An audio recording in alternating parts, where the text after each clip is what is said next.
ध्यान दीजिए, जब प्रार्थना शिवांश को बचाकर उन स्नाइपरों से घर ले आई थी, तब खुद प्रार्थना घायल हो गई थी।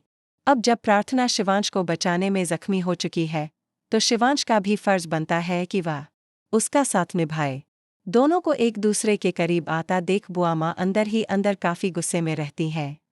सीरियल कुमकुम भाग्य में आ गया है जबरदस्त ट्विस्ट।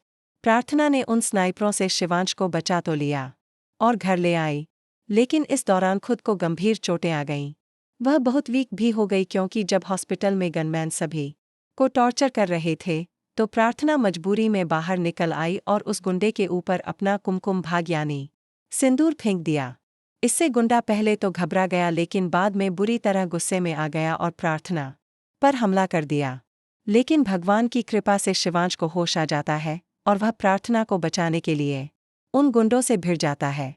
जब दोनों घर वापस आते हैं, तो डॉक्टर भी उनकी तेजी से हो रही रिकवरी देखकर हैरान रह जाते हैं। डॉक्टर कहते हैं कि उन्होंने आज तक इतनी जल्दी किसी की रिकवरी नहीं देखी। इसके बाद प्रार्थना और शिवांश के बीच नज़दीकियां और बढ़ने लगती हैं। वे एक दूसरे का ध्यान रखते हैं और एक भावनात्मक रिश्ता बनने लगता है।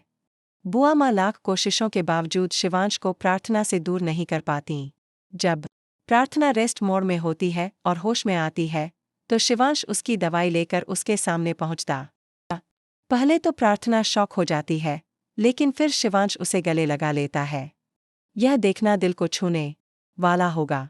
लेकिन सवाल उठता है, क्या पायल और बुआ माँ इस रिश्ते को स्वीकार कर पाएंगी? जल्द ही दिखेगा कि पायल और बुआ माँ कोई नई चाल चलेंगी ताकि वे प्रार्थना और शिवांश को एक दूसरे से दूर कर सकें।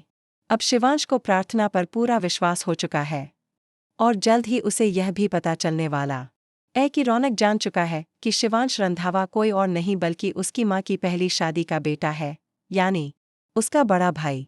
रौनक और शिवांश अब जल्द ही एक होने वाले हैं और इन दोनों की नज़दीकी सबसे ज़्यादा परेशानी देगी स्मिता आंटी को।